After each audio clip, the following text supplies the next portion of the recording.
नमस्कार। आप सभी का स्वागत है मेरे YouTube channel unique share details में। आज फिर आ गया हूं मैं आप सबके सामने फिर से एक यूनिक शेयर लेकर। चलिए आपको उसके बारे में बताऊंगा। उससे पहले आप मेरे चैनल को सब्सक्राइब और मेरे वीडियोस को लाइक करते रहिए, जिससे कि रोजाना आपको ऐसे ही नए नए बेहतरीन और यूनिक शेयरों के बारे में पता चल सके।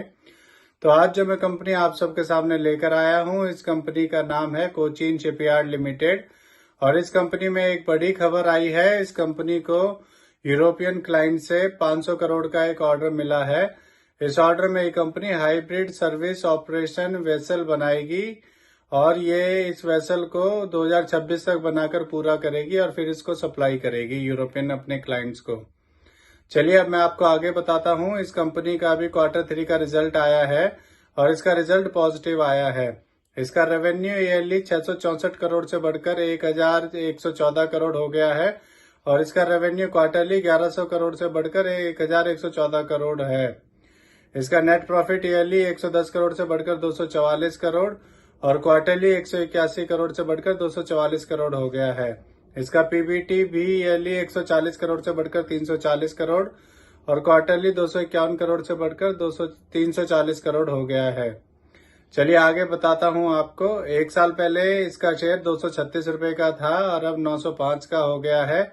एक साल में इसने लगभग 4 गुना कर दिया है। अगर आपने इसमें एक साल पहले 1 लाख रुपए लगाए होते तो आज आपके वो 4 लाख के आसपास होने वाले होते। अब मैं आपको इस कंपनी के बारे में बताता हूं कि ये कंपनी करती क्या है। ये कंपनी 1972 में बनी थी। ये company all kinds of vessels बनाती है, रिपेयर करती है और उनको अपग्रेड भी करती है। ये कंपनी डिविडेंड भी देती है और ये कंपनी इंडिया से बाहर भी 45 से ज्यादा कंट्रीज में अपने शिप्स वगैरह बनाकर उनको सप्लाई करती है। चलिए अब मैं आपको इस कंपनी के नेगेटिव पॉइंट्स के बारे में बताता हूँ। इस कंपनी ने पिछले 5 सालों में -0.21% की पुअर सेल्स ग्रोथ दी है। इसका पहला नेगेटिव पॉइंट है। दूसरा नेगेटिव पॉइंट है इसका, इस कंपनी ने पिछले 3 सालों में 12% की रिटर्न ऑफ इक्विटी दी है। इस कंपनी की total earning including other income 359 crore है, जो कि काफी कम है। तो इसके 3 नेगेटिव पॉइंट हो गए हैं। इसका एक और चौथा नेगेटिव पॉइंट है, वो आपको बाद में बताऊंगा।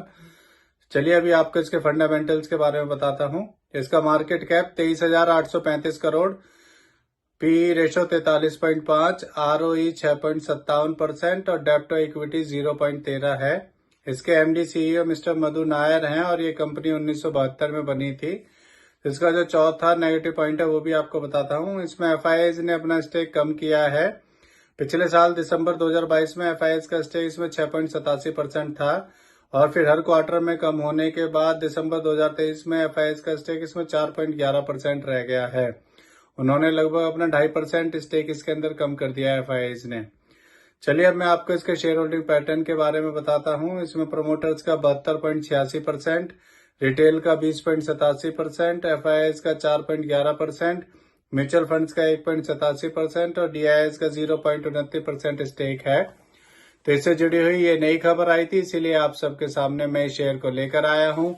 ये मेरी पर्सनल थ्योरी है, ये कोई शेयर सेल और परचेज करने की सलाह नहीं है, ना ही मैं कोई सेबी से रजिस्टर्ड फाइनेंशियल एडवाइजर हूँ।